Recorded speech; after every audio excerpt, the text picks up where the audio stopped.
नमस्कार, IBC 24 देख रहे हैं आप और मैं हूं आपके साथ अविनाश कर। यह है हमारा खास चुनावी कार्यक्रम खबर चुनावी है और इस बुलेटिन की शुरुआत करेंगे दिल्ली से मिल रहे एक बड़े अपडेट के साथ। कांग्रेस पार्टी के CEC की बैठक शुरू हो चुकी है। राहुल गांधी बैठक में शामिल हो चुके हैं। फिलहाल तमिलनाडु के नाम पर चर्चा वहां पर हो रही है और इसके ठीक बाद मध्य प्रदेश और छत्तीसगढ़ के प्रत्याशियों का ऐलान हो सकता है, ऐसा माना जा रहा है। तो दिल्ली में कांग्रेस CEC की बैठक शुरू हो चुकी है। राहुल गांधी इस बैठक में शामिल हुए हैं और फिलहाल तमिलनाडु के कांग्रेस के प्रत्याशियों पर मंथन किया जा रहा है कि किसे टिकट दिया जाए और इसके बाद ठीक बाद मध्य प्रदेश और छत्तीसगढ़ के की जो बची हुई सीटें हैं उस पर प्रत्याशियों के नाम का ऐलान हो सकता है। मध्य प्रदेश में 18 सीटें बाकी हैं जहां पर कांग्रेस पार्टी को अपने प्रत्याशी तय करने हैं। छत्तीसगढ़ में 5 बची हुई सीटें हैं जिस पर प्रत्याशी तय करना है कांग्रेस पार्टी को और ऐसी संभावना है कि आज छत्तीसगढ़ और मध्य प्रदेश की बची हुई सीटों पर कांग्रेस पार्टी उम्मीदवारों के नाम घोषित कर देगी।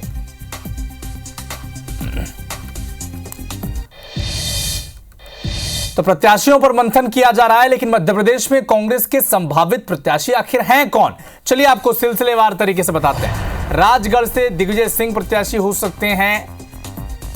ये वो सीट है जहां पर वो 2 बार सांसद भी रह चुके हैं। जबकि गुना से अरुण यादव को टिकट दिया जा सकता है।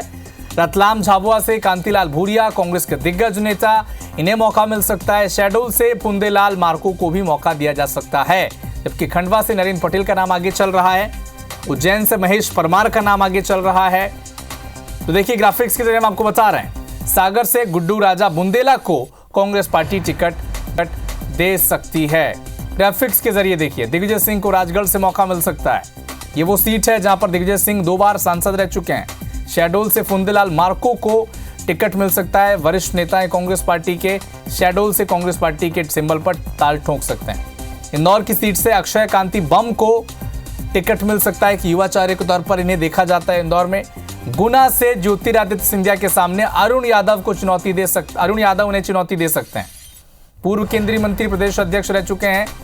जबकि रतलाम में कांतिलाल भूरिया को चुनावी मैदान में कांग्रेस पार्टी उतार सकती है। तो जिस बात का जिक्र किया जा रहा था कि अनुभवी और युवा का मिक्सअप कॉम्बो आपको देखने को मिल सकता है। बालाघाट से हिना कावरे को टिकट मिल सकता है। इसके अलावा रीवा की बात करें तो नीलम मिश्रा, इन्हें कांग्रेस पार्टी टिकट दे सकती है। सागर से गुड्डू राजा बुंदेला को टिकट दिया जा सकता है। तो नाम तो तय है, बस ऐलान औपचारिक होना बाकी है। अरुण श्रीवास्तव भोपाल से, कायस्थ वोटर्स भोपाल में बड़ी संख्या में हैं, उन्हें रिझाने के लिए अरुण श्रीवास्तव को टिकट दिया जा सकता है। तो संभावित नाम कौन से हैं स्क्रीन पर आप देख पा रहे हैं। ये नाम हम आपको बता रहे हैं कि नाम लगभग तय हैं, बस औपचारिक ऐलान ही होना बाकी है।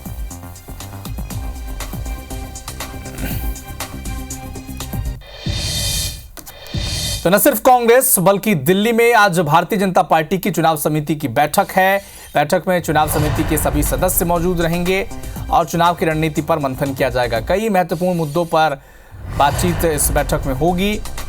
तो न सिर्फ कांग्रेस पार्टी बल्कि भारतीय जनता पार्टी की भी CEC की आज बैठक है जिसमें सभी सदस्य मौजूद रहेंगे। लोकसभा चुनाव की रणनीति को कैसी धार दी जाए, कैसे अब आगे जो सीटें बची हुई हैं पूरे देश भर में वहां पर प्रत्याशी किस बेसिस पर तय किए जाएंगे, इस पर मंथन किया जाएगा।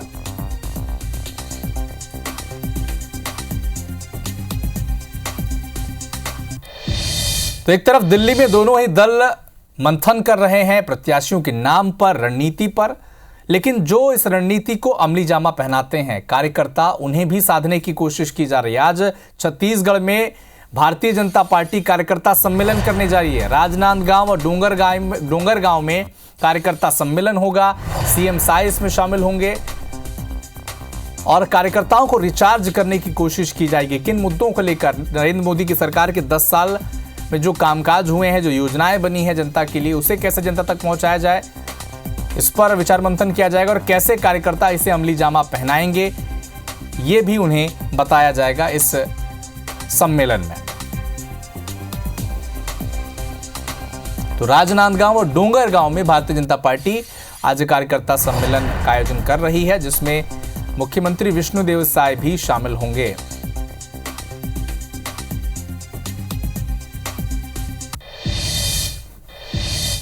मध्य प्रदेश के मुख्यमंत्री डॉक्टर मोहन यादव आज मंडला के दौरे पर रहेंगे। सीएम के साथ बीजेपी के प्रदेश अध्यक्ष वीडी शर्मा उनके साथ मौजूद रहेंगे। दोपहर लगभग 12 बजे के आसपास मंडला के रपटा घाट पर मुख्यमंत्री पहुंचेंगे और मोहन यादव मां नर्मदा की पूजा अर्चना करेंगे। नेहरू स्मारक और रानी दुर्गावती की प्रतिमा पर पुष्पांजलि अर्पित करेंगे। 12:30 बजे निषाद राजभवन में आमसभा करेंगे। बीजेपी प्रत्याशी की रैली में करीब 1:30 बजे वो शामिल होंगे। 2:30 बजे जिला कार्यालय में प्रबंध समिति की बैठक लेंगे। 3:30 बजे वंदन शक्ति कार्यक्रम में शामिल होंगे। 4 बजे बालाघाट लोकसभा की बैठक लेंगे।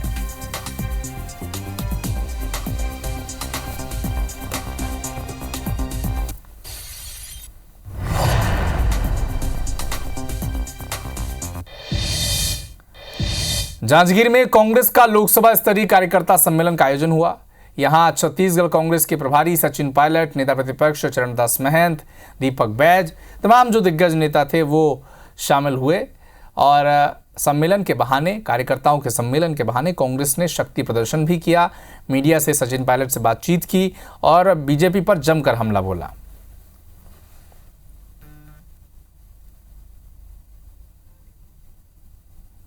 रहे 10 साल में क्या उनका जीवन पहले से बेहतर हुआ है, क्या महंगाई कम हुई है, क्या लोगों को रोज़गार मिल रहा है। केंद्र की सरकार ने कांग्रेस के साथ जो प्रतिशोध की भावना से काम किया है, हमारे खातों को सीज़ किया गया है, हमारे सारे पैसे रोक दिए गए हैं, ये एक अनैतिक, अलोकतांत्रिक और एक गैर कानूनी कदम उठाया है।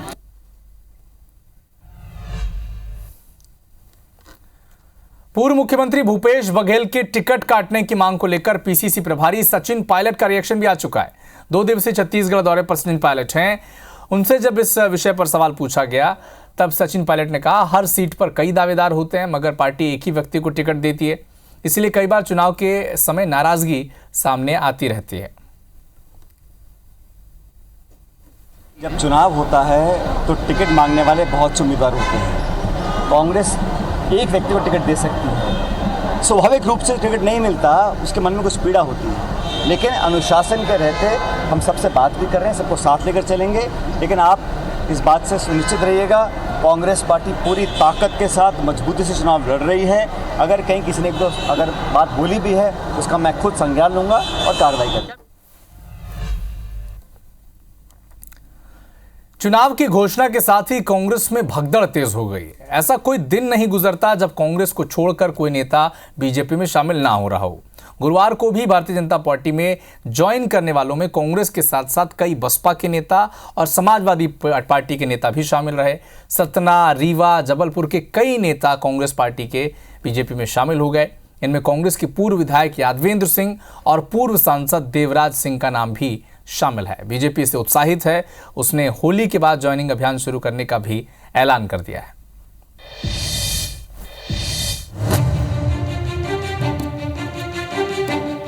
ये तस्वीर बीजेपी के लिए गर्व का पल है तो कांग्रेस, सपा और बसपा के लिए चिंता का सबब। चुनाव से ऐन पहले जब पार्टी नेताओं को एकजुट होकर जीत की रणनीति पर काम करना चाहिए, तब नेता अपने सियासी भविष्य को लेकर आशंकित हैं। कांग्रेस में उन्हें अपना उज्जवल भविष्य नहीं दिखता। नेता पार्टी छोड़ने के लिए बेताब नजर आ रहे हैं। राजधानी भोपाल में इंदौर, सतना, रीवा और जबलपुर के कई कांग्रेस, सपा और बसपा नेता बीजेपी में शामिल हो गए। इनमें बड़ा नाम विंध्य से कांग्रेस के पूर्व विधायक यादवेंद्र सिंह का है। साथ ही रीवा से पूर्व सांसद देवराज सिंह, पूर्व आईपीएस अधिकारी रामलाल और राजेश पटेरिया भी बीजेपी में शामिल हो गए। कमलनाथ के बेहद करीबी दीपक सक्सेना के बेटे अजय सक्सेना भी अपने सैकड़ों समर्थकों के साथ बीजेपी में शामिल हो चुके हैं। सीएम मोहन यादव और वीडी शर्मा ने सभी को पार्टी की सदस्यता दिलाई है।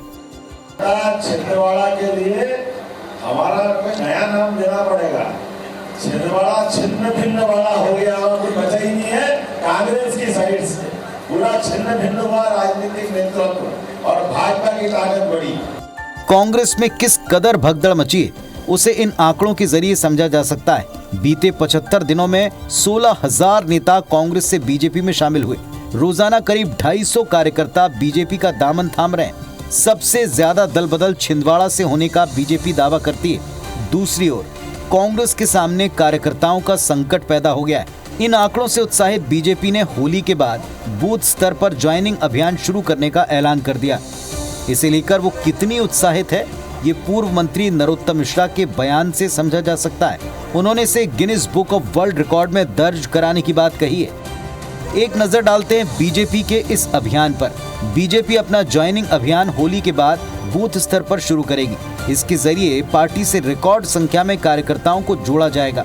बीजेपी इसे Guinness book of world record में दर्ज कराएगी। भगदड़ के हालात ऐसी हो गई है कांग्रेस में कि वो कौन सी रेस होती है, कुर्सी की रेस को क्या बोलते थे अपन, चेयर रेस टाइप की है। दूसरी ओर कांग्रेस को बीजेपी के इस अभियान से कोई फर्क नहीं पड़ रहा। कांग्रेस का दावा है बीजेपी झूठ फैलाने में माहिर है और रिकॉर्ड का दावा भी बीजेपी का एक नया झूठ है। की चीज़ में जाए ना जाए, लेकिन वर्ल्ड रिकॉर्ड में, झूठ के वर्ल्ड रिकॉर्ड में ज़रूर चले जाएंगे। साफ झूठ है और कुछ नहीं है। परसेप्शन बनाने का और हेडलाइन मैनेजमेंट का काम बीजेपी करती है। जितने भी पदाधिकारियों को ज्वाइन किया होगा उनकी गिनती बहुत कम है। जो उनके साथ ज्वाइनिंग में जाते हैं सिर्फ ये कह दिया जाता है, अंदर कहते हैं 5000 लोगों ने ज्वाइन कर लिया, बाहर कोई नेता कहता है 2000 लोगों ने ज्वाइन कर लिया। चुनाव में हर पार्टी बड़े मार्जिन से जीत दर्ज करना चाहती है। बीजेपी जीत को लेकर आश्वस्त है। यही वजह है कि उसका जोर अपनी जीत को पिछली बार से और बड़ा करने का है। तभी तो पीएम मोदी ने पार्टी के सामने 370 सीटें जीतने का महत्वाकांक्षी लक्ष्य रखा। दूसरी ओर अगर बात कांग्रेस में पलायन की करें तो दल बदल भारतीय लोकतंत्र की एक ऐसी बीमारी है जिसे संसद के कानून के जरिए भी रोका नहीं जा सका है। नेताओं की आस्था चुनाव के पहले और चुनाव के बाद कब बदल जाए ये कहना मुश्किल है। हालांकि देश की मुख्य विपक्षी पार्टी कांग्रेस में जिस तेजी से पलायन जारी है वो भारतीय लोकतंत्र के लिए अच्छा संकेत नहीं है, क्योंकि लोकतंत्र में मजबूत विपक्ष की भी अहम भूमिका होती है। विवेक पटैया, IBC 24 भोपाल।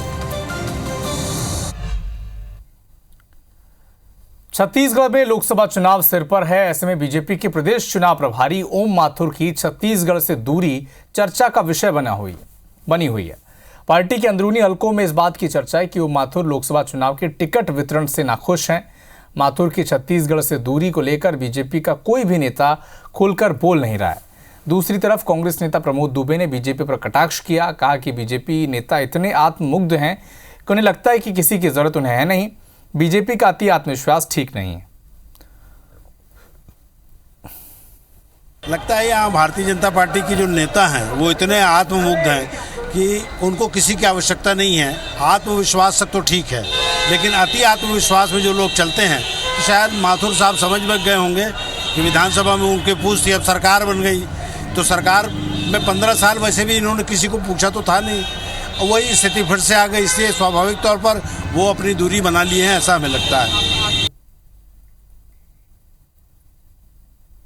देखिए, लोकसभा चुनाव के दृष्टिकोण से नितिन नवीन जी को प्रभारी बनाया गया इस चुनाव का, और मुझे लगता है कि इस चुनाव के दृष्टिकोण से लगातार उनके सभी लोकसभा क्षेत्र में दौरे हो रहे हैं।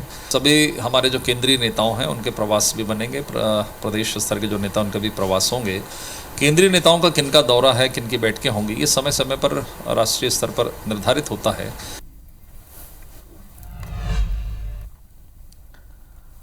लोकसभा चुनाव की तारीखों के ऐलान के बाद भी कांग्रेस से पलायन थम नहीं रहा। ये चिंता केवल कांग्रेस की नहीं है, बल्कि समाजवादी पार्टी और बसपा से भी पलायन जारी है। राजधानी भोपाल में इंदौर, सतना, रीवा, जबलपुर के कई कांग्रेस और बसपा के नेता बीजेपी का दामन थाम रहे हैं। इसमें सबसे बड़ा नाम पूर्व विधायक यादवेंद्र सिंह का है, जो विंध्य के बड़े कांग्रेस के नेता हैं। उनके साथ ही रीवा के पूर्व सांसद देवराज सिंह, पूर्व IPS अधिकारी रामलाल और राजेश पटेरिया भी बीजेपी में शामिल हो गए हैं। CM doctor Mohan Yadav, VD Sharma की मौजूदगी में ये सभी भारतीय जनता पार्टी का दामन थाम चुके हैं।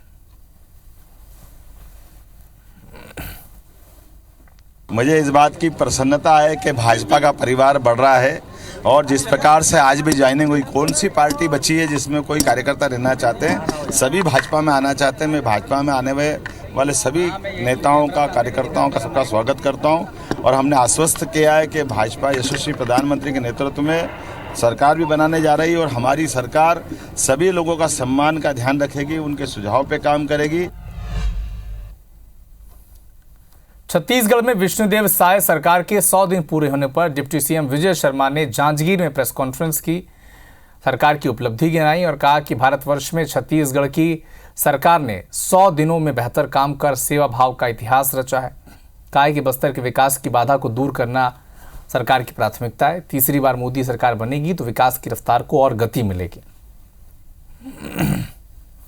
जांजगीर चांपा के दौरे पर डिप्टी सीएम विजय शर्मा जी पहुंचे हैं। जिस तरह से पूरी रणनीति अपनाई जा रही है, मोदी के चेहरे पर चुनाव लड़ा जा रहा है भाजपा के द्वारा, उसके अलावा प्रमुख तौर पे क्या मुद्दे हैं जिस तरह से आपने अभी प्रेस कॉन्फ्रेंस में गिनाई? कोई उनकी एक गारंटी का बात नहीं है, ये सारे मसले हैं जिसके कारण देश की जनता माननीय नरेंद्र मोदी जी को देश का प्रधानमंत्री बनाना चाहती है। नक्सलवाद एक बड़ा मुद्दा है, आपका विभाग है, किस तरह से उसमें प्लान हो रहे हैं? क्योंकि कांग्रेस की तरफ ये आरोप है कि सरकार बनने के बाद घटनाओं में वृद्धि हुई।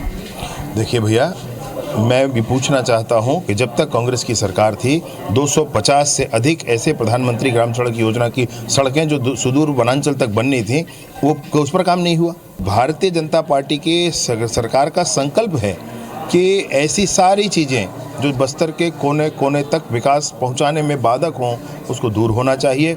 चर्चा से, वार्ता से, समझाइश से, सख्ती से। जीत के मंत्र को कार्यकर्ताओं को किस तरह से कमल के निशान पर मतदान हो और भारतीय जनता पार्टी की सरकार केंद्र पर बने, ये पूरी जनता चाहती है। मोदी जी ने स्पष्ट किया है कि आने वाले तीसरे कार्यकाल में और बड़े फैसले लिए जाएंगे। जिस तरह से मोदी लगातार फैसले ले रहे हैं, जब तीसरी बार मोदी सरकार बनेगी तो जनता के हित में और भी बड़े फैसले लिए जाएंगे और निश्चित तौर पर उन्होंने दावा किया है कि इस बार भाजपा की सरकार बनेगी देश में और विकास को और रफ्तार मिलेगी। राजकुमार साहू, IBC 24, जांजगीर। इधर मध्य प्रदेश में मोहन सरकार के 100 दिन पूरे हो गए हैं। जबलपुर दौरे पर रहे सीएम डॉक्टर मोहन यादव ने रानी अवंतीबाई लोधी के बलिदान दिवस पर उन्हें नमन किया। लोकसभा चुनाव को लेकर प्रचंड बहुमत से जीत का दावा किया।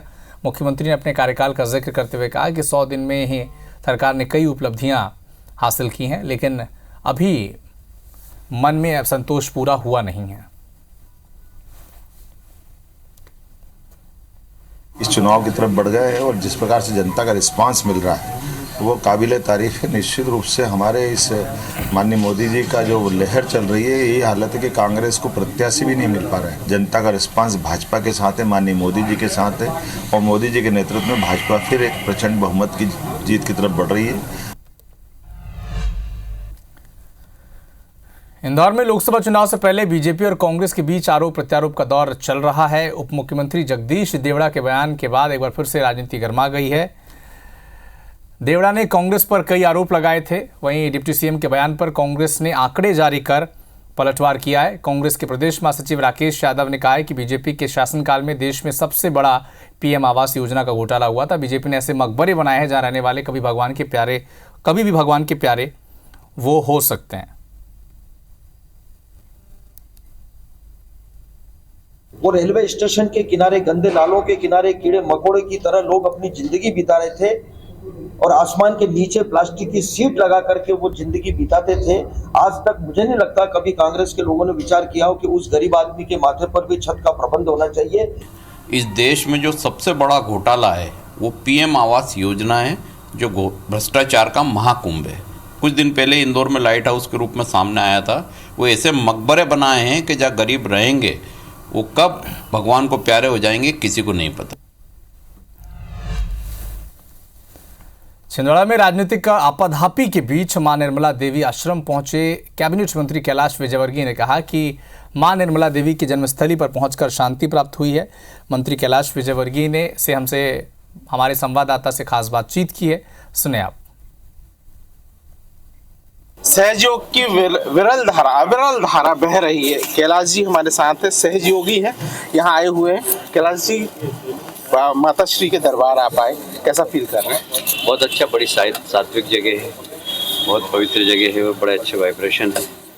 यहाँ आने के बाद एक अलग प्रकार की शांति महसूस होती है। 3 दिवसीय प्रवास में छिंदवाड़ा है, किस तरह से बदल रहा है छिंदवाड़ा? आप भी देख रहे हैं, मैं भी देख रहा हूँ। हजारों कांग्रेस के कार्यकर्ता आज भारतीय जनता पार्टी में आ गए, तो मेरा ख्याल है कि छिंदवाड़ा का इतिहास बनाया गया। छिंदवाड़ा लक्ष्य 29 है आपका, कहाँ पाते हैं छिंदवाड़ा? 100% 5 लाख से ऊपर से जीतेंगे। 5 लाख से अधिक मतों से छिंदवाड़ा जीतेंगे, ऐसा कैलाश जी का कहना है। अजय द्विवेदी, IBC 24, छिंदवाड़ा। लोकसभा चुनाव के लिए राजनीतिक दलों के नेताओं ने जनसंपर्क शुरू कर दिया है। केंद्रीय मंत्री ज्योतिरादित्य सिंधिया गुना शिवपुरी संसदीय सीट के दौरे के साथ ही ग्वालियर पहुंचे। कांग्रेस पर हमला बोला। उन्होंने कांग्रेस की ओर से बीजेपी पर खाता फ्रीज करवाने के आरोप पर पलटवार किया। सिंधिया ने कहा कि जब कोई जनमत खो देता है तब ईवीएम पर सवाल करता है, कोई खातों की बात करता है। कांग्रेस को साफ ये पता चल गया है कि मोदी जी के संकल्प और उनकी विचारधारा से 140 करोड़ लोग जुड़ चुके हैं। इसीलिए कांग्रेस अब कारण की तलाश में है। कांग्रेस कार्यकाल में कितने कांड हुए, कितना भ्रष्टाचार हुआ, वो सब कांग्रेस को दोबारा याद करने का समय आ चुका है।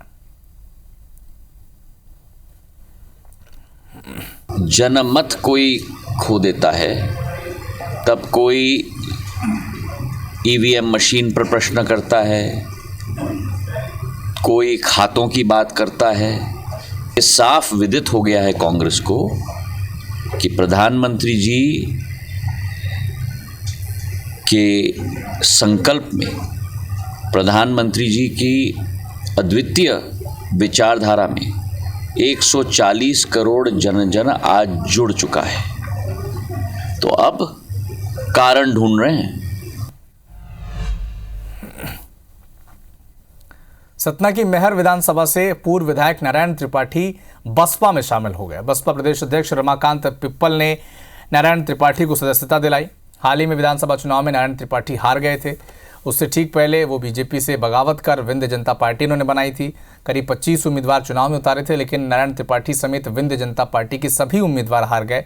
माना जा रहा है कि अब नारायण त्रिपाठी बसपा के टिकट पर सतना लोकसभा सीट से चुनाव लड़ सकते हैं। उन्हें टिकट मिल भी चुका है सतना लोकसभा सीट से।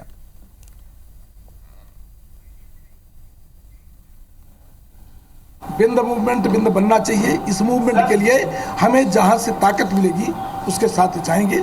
जहां 3 राज्य की बहन जी ने पहले एडवांस से घोषणा कर चुकी है, तो वो लड़ाई लड़ने के लिए मुझे जो करना पड़ेगा, स्वहिताय नहीं जनहिताय की राजनीति करने के लिए फिर से आज नए मुकाम पर आया हूं। तो इस खास चुनावी कार्यक्रम खबर चुनावी है में फिलहाल इतना ही। आगे देखिए यूपी अपडेट।